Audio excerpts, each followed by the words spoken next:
അവൻ അവിടെ എത്തുന്ന മുറയ്ക്ക് അവന്റെ കൊലയാളി അവിടെ എത്തിയിരിക്കും. ഇനി അയാളെ മേഘേട്ട എന്ത് ചെയ്യാൻ തീരുമാനിച്ചാലോ അതിനൊപ്പം ഞാൻ നിൽക്കും. കാരണം എന്റെ ജീവിതം തുറച്ച ദുഷ്ടനാണ് അയാള്. പിന്നെ എന്റെയോ? ഇന്ന് അവന്റെ ഒരു സ്ഥാപനത്തിലും എനിക്ക് പ്രവേശനമില്ല. തലയണ മന്ത്രത്തിന്റെ ശക്തി അത്രയ്ക്കുണ്ട്.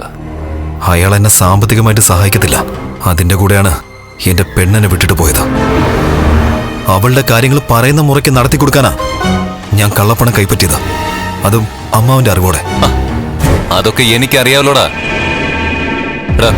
ഞാനും സ്വർണ്ണക്കടയുടെ മറവിൽ ഇതൊക്കെ ചെയ്തിട്ടുണ്ട്. അന്നൊന്നും പക്ഷെ മഹാലക്ഷ്മി എന്ന് പറയുന്നവള് അവന്റെ ജീവിതത്തിൽ ഇല്ലാത്തത് കൊണ്ട് വലിയ കുഴപ്പമൊന്നും ഉണ്ടായിട്ടില്ല.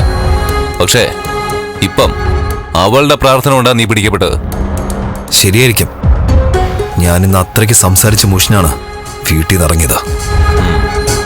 ആ പുറത്തിറങ്ങിയതിന്റെ പിന്നാലെ വേറൊരാൾ കൂടി നിന്റെ കൂടെ ഉണ്ടായിരുന്നു. ആര്? അത് മനുഷ്യരൂപമുള്ള ആരുമല്ല.